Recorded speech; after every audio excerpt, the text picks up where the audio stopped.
Every year, Toronto hosts a couple monk debates. Now, I covered a recent monk debate that was on political correctness. So there was Jordan Peterson, Michael Eric Dyson, Michelle Goldberg, and Stephen Fry.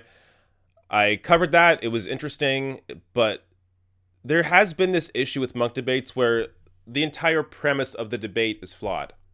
So that debate on political correctness wasn't really clearly defined. So Stephen Fry was having a different debate than Jordan Peterson was having, than Michael Eric Dyson was having. It was sort of all over the place. And that is the same road that they have gone down with this new debate, which also doesn't make any sense. The rise of populism. Be it resolved, the future of Western politics is populist, not liberal. And the debaters, Steve Bannon for the pro side and David Frum for the con side. Now, this doesn't make any sense. So there are multiple points of criticism here. First up, just the debaters. What this is actually a debate between, this is a fascist, Steve Bannon, debating a neocon, David Frum. Now, you could say that this is a representation of the right wing of the debate. So Steve Bannon, you could say, is a right-wing populist, and David Frum is representing neoliberalism in the sense that he's a neocon. There's a lot of crossover there.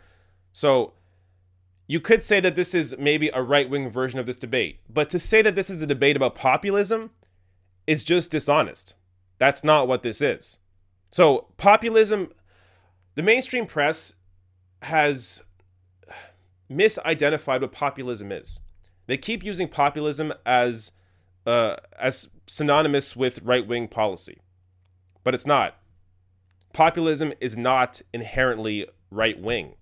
Populism is simply anti-elitism.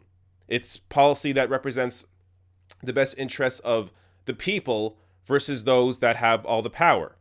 Now, right-wing populism focuses a lot more on multiculturalism as a key source of the problem, whereas left-wing populism focuses on concentrated wealth and power as a key source of the problem. In my mind, right-wing populism is fake populism. What right-wing populism propagates would not actually solve the problem. Going after the people that have no power, like immigrants, is not going to improve your life. You have to take down the system. You have to address the system where concentrated wealth and power is really the main issue here in terms of why everyone else in the country is lacking that power and that wealth. When you have concentrated wealth and power, or a system that is designed where all the power and the wealth continues to be concentrated at the top, that is a broken system. The system is broken. Multiculturalism has nothing to do with that. Multiculturalism, if anything, immigrants are negatively impacted by this broken system. So again, this can't be a debate about, is populism the future, when populism is not inherently right-wing, yet you have Steve Bannon as the defender of populism in this debate. Now, the other part of this is, why the hell are you platforming Steve Bannon? So Steve Bannon was just disinvited from the New Yorker Festival after a bunch of speakers threatened to drop out because of his inclusion in that. Now, Monk Debates goes and picks him up. Hey, Steve Bannon, you were just banned from the New Yorker Festival? Well, why don't we have you in Toronto and have this discussion about populism? Steve Bannon is not an intellectual.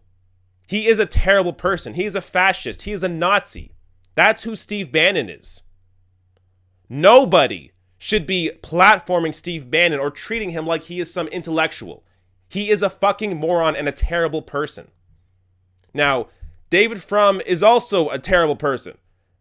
But you could at least see I can at least see a debate where you have David Frum representing the side of elitism, of neoliberalism, of neoconservatism. I can at least understand having David Frum in that discussion. Steve Bannon should be nowhere near this. So I'm not sure what the hell Monk Debates is doing, but clearly whoever is booking this shit, whoever is controlling Monk Debates is clearly has an agenda. Because if you want to have a debate about populism versus neoliberalism, these are not the two speakers you want defending each side. Hey, if you enjoyed this video, hit that subscribe button below and consider becoming a patron at therationalnational.com/join. You get some extra content, but also, most importantly, you help support me in continuing to produce these sorts of videos.